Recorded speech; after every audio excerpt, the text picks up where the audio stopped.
Hello, today we are going to learn about the secret lives of water drops, specifically about Lily in Costa Rica.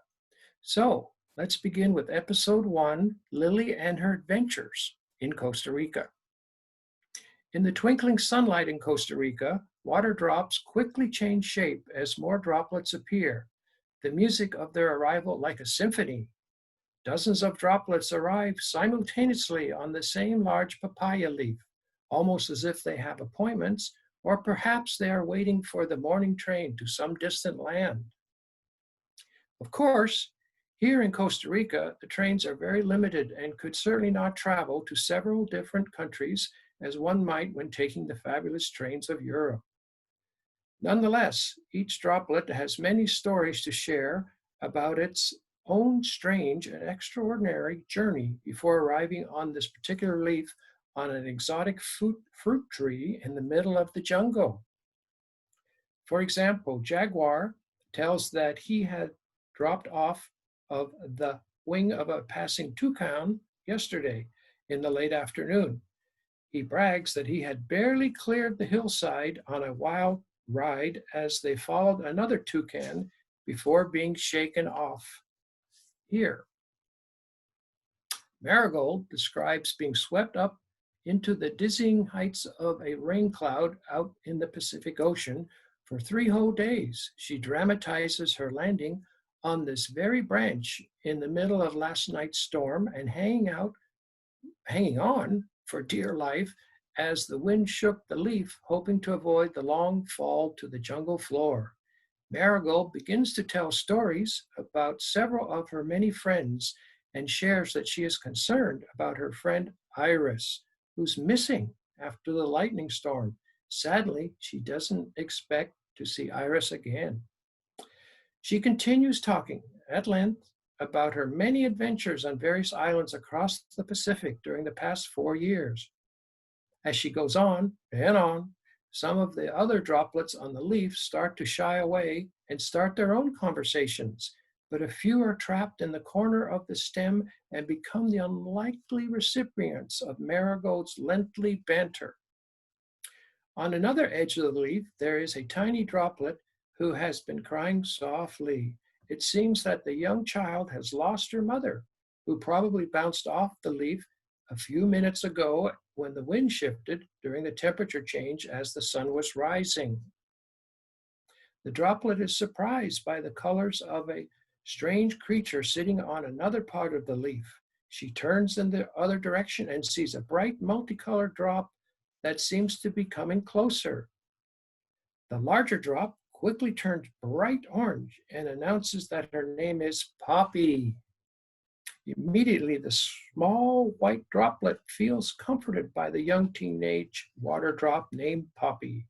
Poppy explains that the creature is beautiful morpho butterfly and will be bright blue when it awakens.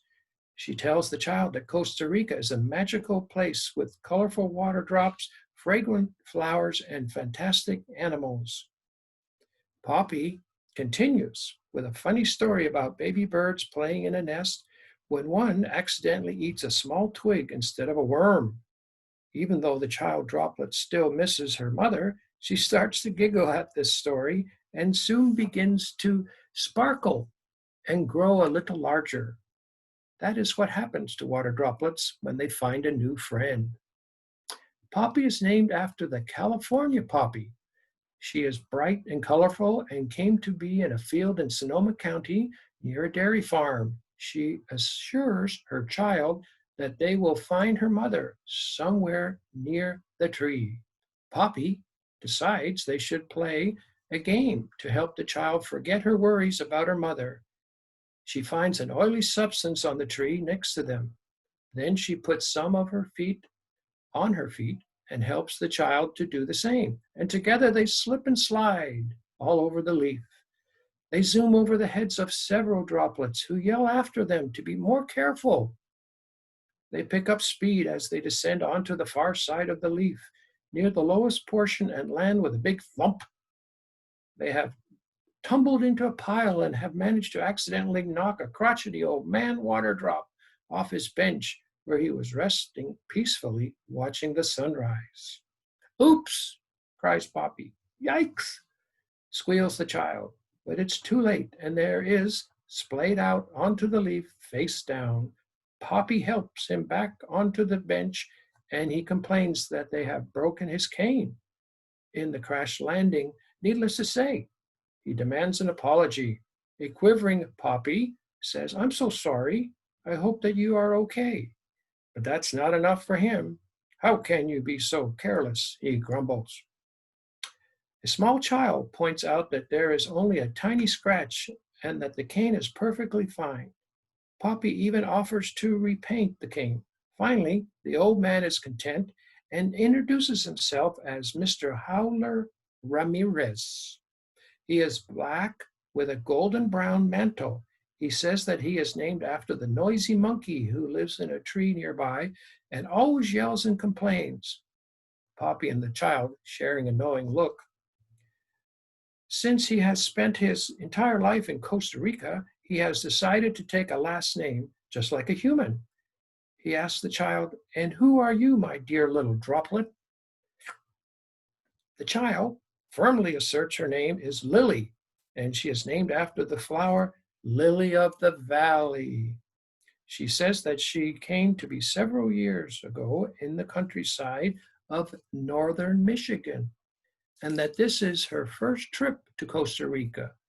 Then she launches into a litany about her favorite foods and her many toys back home, using a lilting, lyrical voice that makes Mr. Ramirez chortle and Poppy giggle. With all the noise, the blue morpho butterfly starts to flutter and flies away. Lily turns the chatter toward her father, who came to be in the jungles of India, and her mother, who is part of the Royal Stuart droplets from Scotland. Then she's back to describing her toys and quickly admits that her favorite toy is a helicopter. In fact, she tells them that she would be delighted to share a story about this unusual helicopters that they have in Vermont. That is, if they'd kindly listen.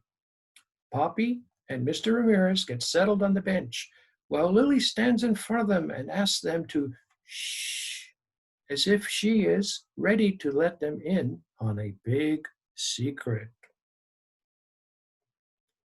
And there you have it.